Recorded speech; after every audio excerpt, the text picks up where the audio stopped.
श्री शिवाय नमस्तु। पुराण की कथा कह रही है कि दुनिया के सारे तीर्थ नहीं जा सकते, पृथ्वी की सारी नदियों में स्नान नहीं कर सकते, पवित्र नदियों में आप स्नान नहीं कर सकते, या किसी भी तीर्थ में जाकर एक रात्रि भी विश्राम नहीं कर सकते, या हमने जिंदगी में कोई दान करा ना करा, कोई पुण्य करा ना करा, कोई सत्कर्म करा ना करा, कोई शास्त्र पढ़ा ना पढ़ा, कोई शास्त्र सुना ना सुना, उसके बाद भी शिव महापुराण की कथा कहती है कि एक दिन में अगर मात्र एक बार भी आप शंकर के शिवालय में प्रवेश कर गए या मंदिर में प्रवेश कर गए तो सारे तीर्थ, सारी नदियां, सारे सरोवर, सारी बावड़ी, सारे तालाब, सारे कुंड के स्नान का पुण्य, दान का पुण्य प्राप्त हो जाता है, केवल शिव तत्व को प्राप्त कर लेने। शिव महापुराण की कथा कह रही है कि घर में जो दिया होता है वो दीपक भी कोई साधारण नहीं होता, उस दीपक की भी महत्वता है, उस दीपक का भी वर्णन है। महाराज एक बात और बहुत अच्छे से सुनिएगा, शायद आपकी जिंदगी को सवार हो, शायद आपके जीवन को सवार हो। मेरी जीजियों, मेरे जीजाओं, मेरी बेटियों, बेटाओं, कभी मौका लगे शंकर भगवान के शिवलिंग के पास में आप बैठे हैं, यहां तक शास्त्र कहता है कि घर में अगर किसी को बहुत तेज बुखार आ गया है, बहुत तेज बुखार, और बच्चा उस बुखार में तप रहा है, बहुत तप रहा है, महाराज तुम जिस दिए में भगवान की आरती उतारते हो, जिस दिए से तुम भगवान की पूजन करते हो, कभी मौका लगा और आप पूजन करने के लिए गए,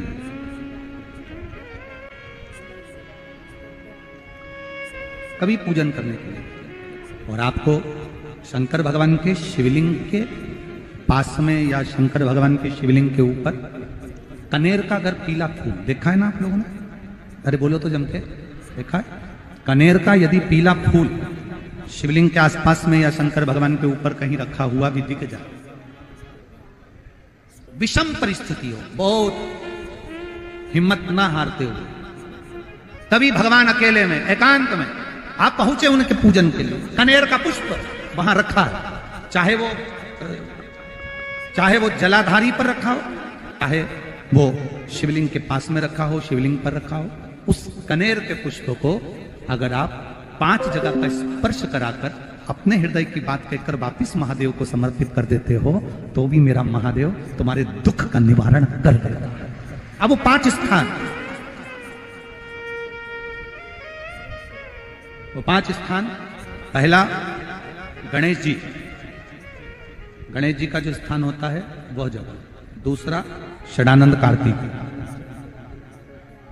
तीसरा अशोक सुंदरी वाला स्थान, चौथा जलाधारी जो ऊपर से बूंद बूंद जल नीचे गिरा रही है, जया, विषहरा, शामली बारी, दौतली, देव, शंकर जी की 5 बेटियों का, और 5वें नंबर का है शंकर भगवान के, जो कैसे वर्णन किया जाए, त्रिशूल के 3 भाग होते हैं। करें दर्शन आप लोगों ने, ये से सामने त्रिशूल लगा है, इस त्रिशूल के ऊपर देखेंगे तो 3 भाग दिख रहे हैं, नजर आ रहे हैं सबको? त्रिशूल का जो 3 भाग होता है, उस 3 भाग का जहां ज्वाइंट होता है, जहां मिलता है, एक जगह पर देखो तीनों भाग एक जगह पर मिले हुए, 3 भाग का जहां मिलन होता है, 5वां स्थान, ये 5वां स्थान, यहां पर स्पर्श कराकर शिवलिंग पर अपनी कामना कर कर श्री शिवाय नमस्तुभ्यम कहकर बाबा से अपने मन की बात कहकर जो समर्पित कर देता है, हम 3 महीना भी नहीं कहेंगे, हम तो कहेंगे अगर ज्यादा दुख है 3 दिन इंतजार करना, मेरा बाबा उस दुख को मिटाएगा। 3 महीना बहुत दूर, पर करना है दिल से।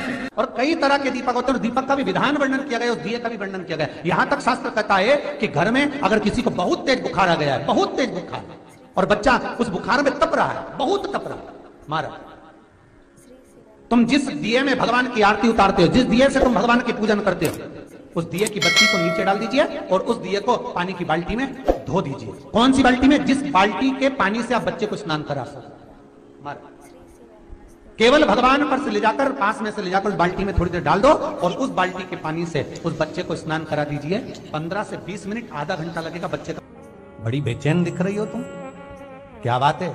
पार्वती जी कहती है देवव्रत, कश्मीर प्रदेश का एक भक्त देवव्रत बेलपत्री के वृक्ष के नीचे बैठकर आपका मंत्र जाप कर रहा। मैं आपको जगाना नहीं चाहती थी, पर बेलपत्री के वृक्ष के नीचे लक्ष्मी झाड़ू लगाती है, सरस्वती वीणा बजाती है, इंद्राणी उस बेलपत्री के वृक्ष के नीचे जल का सिंचन करती है। 33 कोटि देवी देवता उस बेलपत्री के वृक्ष की जड़ में विराजमान होते हैं। इसलिए देवव्रत एक बार पंचाक्षर मंत्र बोलता है तो वो 33 करोड़ बार गिना जाता है। ऐसा बेलपत्री का वृक्ष होता है। बेलपत्री के वृक्ष के नीचे एक बार अगर भगवान का नाम लिया जाता है तो वो 33 करोड़ बार, 33 कोटि बार गिना जाता है। एक मंत्र केवल नमः शिवाय, ओम नमः शिवाय, नमः शिवाय, ओम नमः शिवाय, 33 कोटि बार गिना है। 33 कोटि, कितना सुंदर लिखा है। फिर वही वाली बात आ गई जो पहले कथा में कहा, अपने लिए अच्छा वाला घी छाट के लाना, अच्छी कंपनी का लाना, और जब यज्ञ करने बैठे, पूजन करने बैठे, हवन करने बैठे, भगवान का कोई पाठ पूजन करवाई, पूजा वाले दुकान पे बोलना कि पूजा का घी चाहिए। तो वो पूजा का सामान बेचने वाला भी चतुर था, उसने पूजा का ही घी दिया। तो इन्हें पूछा भैया ये घी कितने का? तो क्या 80 रुपए का? तो 80 रुपए का आधा किलो? तो क्या पूजा का है? विचार करिए जरा।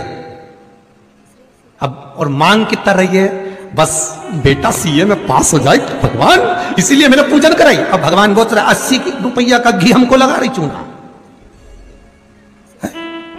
80 रुपया का, और वो पूजन वाले की दुकान पर जाकर घी का दिया लगाइए। अगर 40 का पाठ कर रहे हो हनुमान जी का और बहुत ज्यादा संकट है, बहुत ज्यादा परेशानी है, इसका पाठ करो तो तिल्ली के तेल का दिया लगाओ, काली तिल के तेल का दिया, तिल का तेल का दिया हनुमान जी के सामने आसन बिछाकर।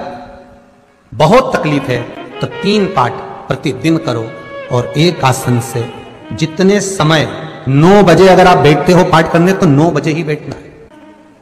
अरे हमारे सीहोर में घड़ी पूजा की दुकान है, हम अब कई परिचित हैं उनके यहाँ चले जाते हैं। हमने पूछा क्यों तुम्हारे तो सारा अगरबत्ती रखी, धूप बत्ती रखी, दिया बत्ती रखी, सारी रखी, ये घी का पैकेट भी रखा, उसमें नाम नहीं लिखा है, ये काय का घी असली है भगवान की? अरे गुरु जी कोई असली है, बस घी है उसमें लिखा है शुद्ध घी। तो मैंने कहा शुद्ध घी तो लिखा है, पर ये कितने का है? 65 रुपए का डब्बा है। हमने कितने किलो का? आधा किलो का। हमने कहा वाह, काय के लिए होता है? क्या लोग लेके जाते हैं हवन पूजन के लिए? हमने भी सोचा वाह रे विश्वनाथ वाह, क्या किए? एक बंगला बना दो भोलेनाथ, सर्विस लग जाए भोलेनाथ, फिर के बहू का छोरा हो जाए भोलेनाथ। अब भोलेनाथ जी से पूछा ये देते क्यों नहीं? तो भगवान भी बोले बस वो पूजा वाली दुकान का 80 रुपए में काम चला रही है और ढेरों का मांग रही। अब बताओ, तुम सोचो कि भगवान क्यों प्रसन्न नहीं हो रहा? मेरा निवेदन केवल इतना सा है, तुम भगवान को लाखों का मत दो, करोड़ों का मत दो। भगवान कभी आकर नहीं बोलेगा कि मुझे करोड़ों का रुपया देना, भगवान कभी आकर नहीं बोलता कि मुझे लाखों का धन देना, भगवान कभी आकर नहीं कहता कि मुझे आभूषण देना, भगवान कभी आकर नहीं कहता कि मुझे वस्त्र देना। भगवान केवल एक बात कहता है कि तुम अपना दिल देना, अपना मन देना, चित्त वृत्ति देना। तुम अपना मन तो दो, अपना भाव, अपना दिल, अपनी वृत्ति, अपना चित्त भगवान को दो। पर महाराज वही तो नहीं दे पाते, दिक्कत तो वही है ना, सबसे बड़ी बात तकलीफ तो यही। लोग कहते हैं कि शंकर भगवान को केवल व्यक्ति एक बेलपत्र देता है, एक लोटा जल देता है, पर पद्म पुराण, अग्नि पुराण, स्कंद पुराण, कूर्म पुराण, ब्रह्मविवर्त पुराण, जिनके अंदर लिखा है एक बेलपत्र हम शिव को देते हैं, शंकर भगवान को एक बेलपत्र देना उतना ही बलवान है जैसा एक शालिग्राम भगवान को सोने के सिंहासन पर रखकर किसी ब्राह्मण को हम जब दान करते हैं उसके बराबर एक बेलपत्र शिव को चढ़ाने का फल प्राप्त हो जाता है।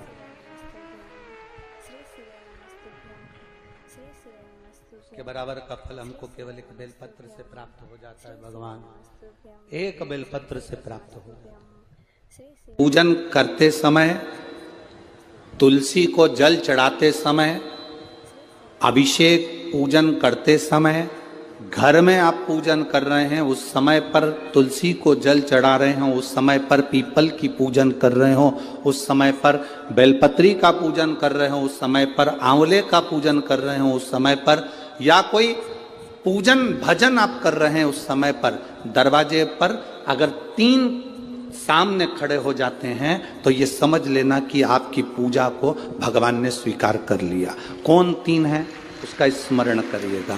पहला, पूजन करते समय, भगवान की आराधना करते समय अंदर मंदिर में अपने घर में बैठकर आप भगवान नहला रहे हैं, भगवान की पूजन कर रहे हैं, अर्चना कर रहे हैं, सेवा कर रहे हैं, माला जाप कर रहे हैं, पूजन अर्चना कर रहे हैं, तुलसी को जल चढ़ा रहे हैं, उस समय पर 3 का दर्शन अगर आपको हो जाता है, आपके दरवाजे पर अगर आ जाते हैं तो आपका समझ लेना पूजा स्वीकार हो गया। पहले नंबर पर पूजन करते समय दरवाजे पर गौ माता आकर खड़ी हो जाए, समझ लो तुम्हारा पूजन सफल हो गया। आप पूजन कर रहे हैं अंदर से, गाय रंभा रही है, आप पूजन कर रहे हैं अंदर से, गौ माता गौमूत्र कर रही है, आप पूजन कर रहे हैं अंदर से, गौ माता गोबर कर रही है, आप पूजन कर रहे हैं अंदर से, और गाय दरवाजे पर आकर खड़ी हो गई। तुम्हारी अर्चना में, तुम्हारी आराधना में, तुम्हारी साधना में गौ माता तुम्हारे सामने आकर खड़ी हो जाए। पूजन के समय पर अचानक आकर तुम्हारे द्वार पर, तुम तुलसी को जल चढ़ा रहे हो, तुम्हारे दरवाजे पर आ जाए। और मेरा विश्वास कहता है, यहाँ जितनी मेरी जीजियां बैठी हैं, यहाँ जितने मेरे जीजा बैठे हैं, ये मेरा विश्वास कहता है आपके साथ कभी ना कभी ये जरूर हुआ होगा, पूजन के समय पर गौ माता का दर्शन होता ही, ये मेरा विश्वास कहता है। और ये कब होता है? जिस दिन आपका चित्त, मन, वृत्ति भगवान में रमी हो। चाहे तुम राम जपो, हनुमान जपो, शिव जपो, तुम्हारी मर्जी पड़े वो जपो। तुम देवी की भी पूजन कर रहे हो, किसी की देवता की पूजन कर रहे हो, कुल देवता की पूजन कर रहे हो, दिल से कर रहे हो, तो ये 3 का अगर दर्शन हो जाए तो कार्य सफल है। पहला, जम के बोलो, गौ माता। दूसरे नंबर पर हमारे यहाँ हम पूजन में लगे हुए हैं, आराधना में लगे हुए हैं, भगवान की अविरल भक्ति में लगे हुए हैं, भगवान की पूजन, आराधना और भक्ति में हम तल्लीन हैं। और दूसरे नंबर पर उस पूजन करते समय पर तुम्हारे घर की बहन बेटी तुम्हारे दरवाजे पर आ जाए तो समझ लो पूजन सफल हुआ है। क्या बहन बेटी के आने से पूजन सफल हो सकता है?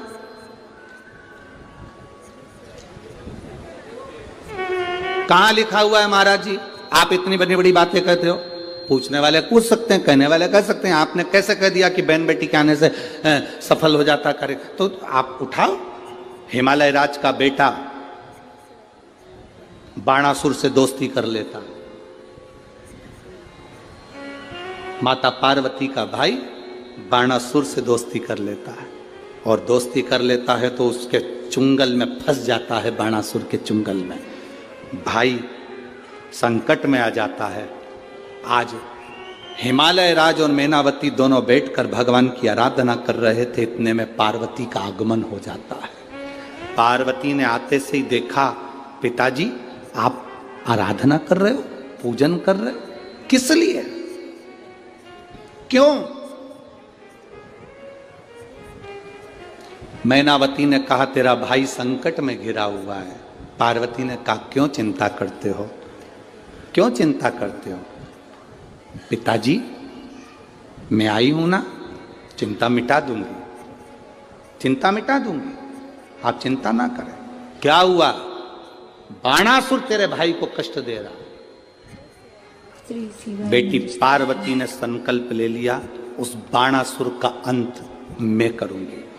ना भगवान ब्रह्मा बाणासुर को मार सके, ना भगवान कृष्ण बाणासुर को मार सके। बाणासुर की कन्या भगवान कृष्ण के पास में, वहां उनके पौत्र के पास में गई, भगवान कृष्ण का युद्ध बाणासुर के साथ हुआ, 1000 भुजा, तो बाणासुर को भगवान कृष्ण नहीं मार सके। बाणासुर को न नारायण मार सके, न ब्रह्मा मार सके, बाणासुर को न शंकर मार सके, क्योंकि शिव ने तो वर दिया था, बाणासुर को केवल मारा है।